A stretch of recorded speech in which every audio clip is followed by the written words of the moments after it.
escape energy and speed.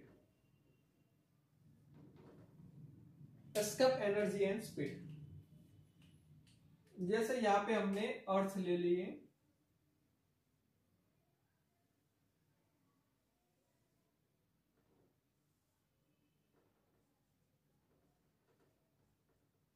अर्थ, ये हो गई अर्थ की रेडियस। यहाँ पे अर्थ की रेडियस है, अर्थ के सरफेस से कुछ h जितनी हाइट पे, ये जो डिस्टेंस है उसको हम लेते हैं r, पॉइंट P लेते हैं। Means at point P r is equals to re plus h, re और h का प्लस करेंगे तो बन जाएगा स्मॉल r। यहाँ पे एक ऑब्जेक्ट हमने रखा हुआ है जिसका मास स्मॉल m है और अर्थ का मास है हमारे पास me। यहाँ पे ग्रेविटेशनल फोर्स कितना लगेगा, g me m divided by r square, इतना ग्रेविटेशनल फोर्स लगेगा। लेकिन ए पोजीशन पे ये जो मास m वाला जो ऑब्जेक्ट है उसकी ग्रेविटेशनल पोटेंशियल एनर्जी कितनी होगी, gravitational potential energy minus G M E M divided by R, ये हो जाएगी gravitational potential energy at a distance r from the centre of the earth. Earth के सेंटर से r डिस्टेंस पे m mass वाला जो ऑब्जेक्ट होता है उसकी ग्रेविटेशनल पोटेंशियल एनर्जी मींस उसकी एनर्जी और पोजीशन पे कितनी होगी, u r। ये जो ऑब्जेक्ट है उसको हम थ्रो करेंगे, यहां से उसको हम थ्रो करेंगे। तो पहली बार हमने थ्रो किया सरफेस से ऊपर की ओर, तो थोड़ी हाइट पे जाके फिर से वापस नीचे आ गया। तो हमने क्या सोचा, थोड़ी एनर्जी ज्यादा लगाते हैं अभी, फिर से उसको थ्रो किया अपवर्ड डायरेक्शन में ज्यादा एनर्जी के साथ में, तो कुछ और ज्यादा हाइट पे गया फिर से वापस आ गया। तीसरी बार हमने बहुत ज्यादा एनर्जी लगाई और उसको थ्रो किया from the away from the surface of the अर्थ, तो वापस आया ही नहीं। मीन्स के एक ऑब्जेक्ट जो है उसको हम यहां से इन्फिनिट पे लेके गए,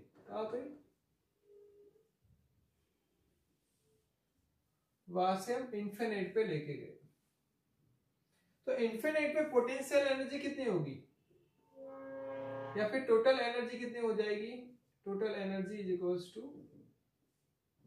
0 हो जाएगी। यदि कोई ऑब्जेक्ट इन्फिनिट पे चला जाता है तो उसकी एनर्जी 0 हो जाती है। क्यों 0? क्योंकि वहां पे अर्थ का ग्रेविटेशन एग्जर्ट नहीं होता है, अर्थ की वजह से कोई ग्रेविटेशनल फोर्स वहां पे लगने वाला नहीं है। तो उसका मतलब क्या हुआ, यहाँ पे ऑब्जेक्ट की एनर्जी इतनी है minus G M E M by R, उसको कितनी एनर्जी देंगे तो वो इन्फिनिट पे चला जाएगा। मीन्स इन्फिनिट पे जाएगा तो उसकी एनर्जी कितनी होगी, 0 हो जाएगी। मीन्स उसका मीनिंग ऐसा है, if we provide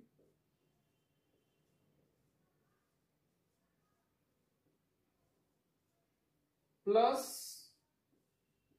ji M E M by R, if we provide इतनी एनर्जी है उसके पास, यदि उतनी ही एनर्जी हम प्लस में प्रोवाइड करते हैं उसको, तो उसकी टोटल एनर्जी कितनी हो जाएगी, 0 हो जाएगी। मीन्स वो इन्फिनिट पे चला जाएगा।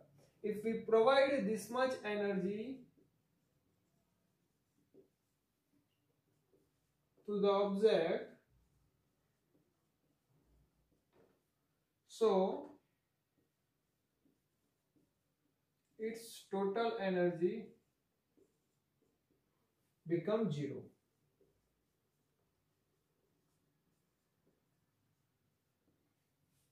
टोटल एनर्जी बिकम 0, सो हम बोल सकते हैं कि ऑब्जेक्ट इन्फिनिट पे चला गया है। And thus this energy is known as a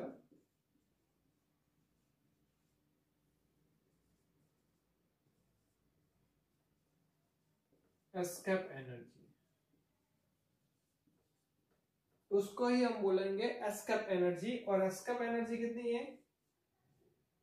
E is equals to plus G M E M divided by R, ये बन गई एस्केप एनर्जी। कब? जब ऑब्जेक्ट कुछ आर डिस्टेंस पे होगा तब। दूसरी तरीके से भी हम लिख सकते हैं यहाँ पे plus G M E M, R की जगह पे हम लिखेंगे R E plus H,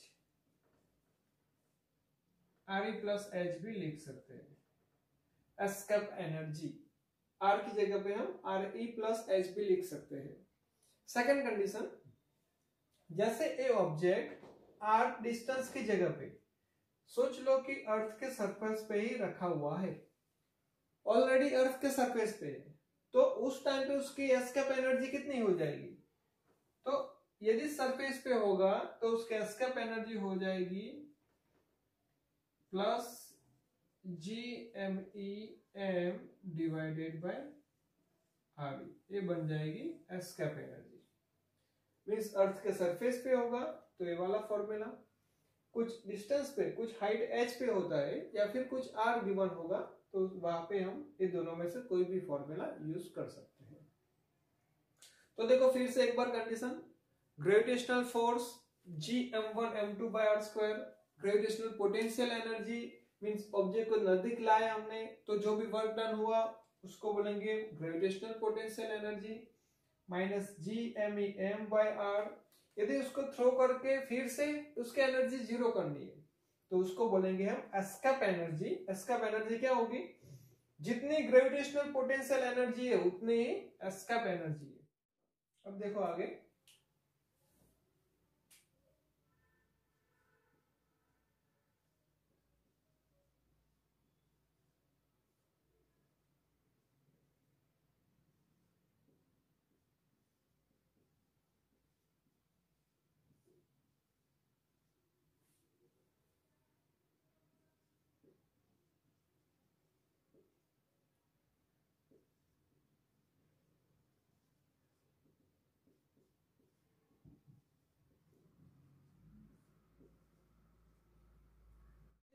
escape speed किसे बोलते हैं? एस्केप स्पीड मींस जो एनर्जी हमने डिराइव की थी वहां पे एस्केप एनर्जी, उसका फॉर्मूला है plus G M E, escape energy का फॉर्मूला है plus G M E M by R E. यदि ये जो रस्टर है, सोच लो हम अर्थ के सरफेस पे खड़े हुए हैं, इसको हम एनर्जी देंगे कुछ जिसकी वजह से ये इंफिनिट पे चला जाए, लेकिन कितनी एनर्जी देंगे? So plus G M E M by R E means escape energy जो है उतने ही एनर्जी जिसको इसको हम देंगे तो इन्फिनिट पे चला जाएगा। लेकिन वो एनर्जी कैसी होगी? काइनेटिक एनर्जी के फॉर्म में होगी। मीन्स ये जो रेस्टर यहाँ पे पड़ा हुआ है तो इसके अंदर टोटल एनर्जी जो भी होती है वो एज अ पोटेंशियल एनर्जी होती है। यदि उसको हम काइनेटिक एनर्जी के फॉर्म में इतनी एनर्जी दे देते हैं तो अर्थ के ग्रेविटेशन से बाहर निकल जाएगा और उसकी एनर्जी, टोटल एनर्जी जीरो बन जाएगी। और वो जो स्पीड से हम उसको थ्रो करते हैं, मींस हम उसको थ्रो करेंगे तो जितने भी स्पीड से थ्रो करेंगे वो स्पीड को हम बोलेंगे एस्केप स्पीड। तो देखते हैं हम एस्केप स्पीड का फॉर्मूला डिराइव करते हैं। सो ऑब्जेक्ट को हम काइनेटिक एनर्जी देंगे 1/2 mv²। इतनी काइनेटिक एनर्जी होगी वो किसके जितनी हो जाएगी? एस्केप एनर्जी के जितनी, means G M E M divide by R E की जगह पे हम दूसरा एक फॉर्मूला इसका आपको मालूम होगा plus G M E M divide by R, where R is equals to R E plus H. ये फॉर्मूला हम लेते हैं, यहाँ पे हम लिख देते हैं आर ई प्लस एच, और एस्केप एनर्जी पॉजिटिव में होती है तो यहाँ पे कोई सिंबल हम लिखते नहीं है। मींस ए वाली ही एनर्जी हम देंगे, लेकिन कौन से फॉर्म में? काइनेटिक एनर्जी के फॉर्म में हम देंगे। तो काइनेटिक एनर्जी जो भी होती है that one is escape energy. जैसे एक और फॉर्मूला भी हम लिख सकते हैं यहाँ पे, काइनेटिक एनर्जी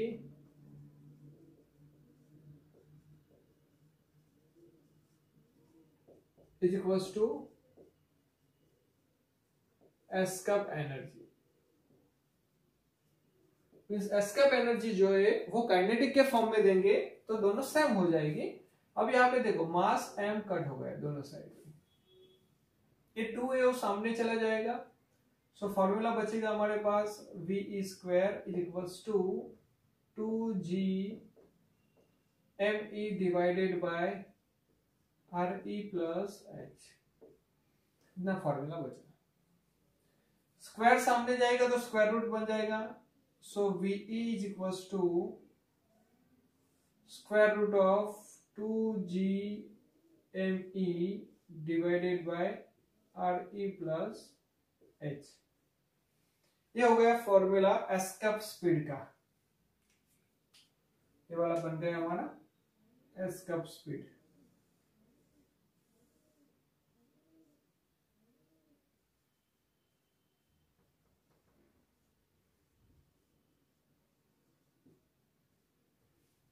लेकिन हमने यहाँ पे डिस्टेंस कितना लिया हुआ है, आर ई प्लस एच लिया हुआ है।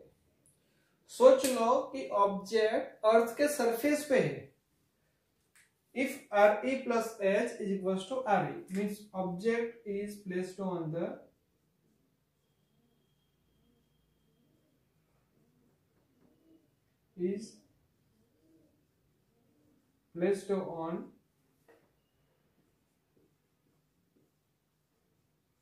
surface of earth. So V is equals to square root of 2g me और जो आर ई प्लस एच है ये h 0 हो जाएगा। सो h इक्वल्स टू 0, h 0 बन गया तो फॉर्मूला क्या बचेगा हमारे पास, आर ई बचेगा। अब थोड़ा सिंपलीफाई और करते हैं हम, जी के फॉर्म में आंसर लाना है तो आर ई से मल्टीप्लाई एंड डिवाइड करते हैं।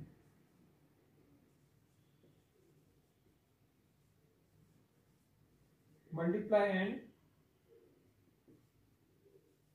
Divide by R E on right side. Actually क्या है यहाँ पे हमने multiply and divide are E square से किया है ऐसा बोल सकते हैं, क्योंकि स्क्वायर रूट के अंदर है तो आर ई स्क्वायर होगा तो अंदर जाएगा तो आर ई बन जाएगा। लेकिन हम डायरेक्टली यहाँ पे आर ई ही लिखते हैं। सो फॉर्मूला बन जाएगा V is equals to 2g me divided by R E square. एक आर ई पहले से था, एक दूसरा मल्टीप्लाई किया तो स्क्वायर बन गया और ऊपर भी आर ई आ जाएगा। लेकिन G M E by R E square ये जो टर्म है कितना, इसको हम बोलेंगे gravitational acceleration. But G M E divided by R square is equals to G at R E हम बोल सकते हैं। अर्थ के सरफेस पे ग्रेविटेशनल एक्सेलरेशन बोल सकते हैं। तो हम फॉर्मूला लिख देते हैं v इज इक्वल्स टू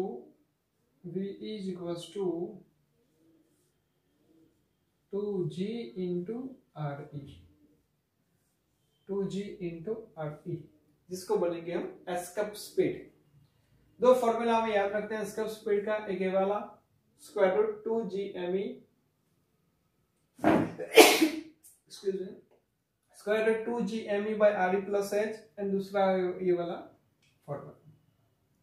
तो एस्केप स्पीड का फॉर्मूला क्या बन गया, v is equals to 2g me divided by R E plus H. Earth के सरफेस पे होगा तो फॉर्मूला रहेगा 2g me divide by R E and short form में जैसे लिखते हैं तो 2g इंटू आर ई। इतने फॉर्मूला हमने डिराइव कर दिए। ओके, यहां तक आपको लर्न करके एक बार नोटबुक में लिख के मुझे सेंड करना है। Thank you.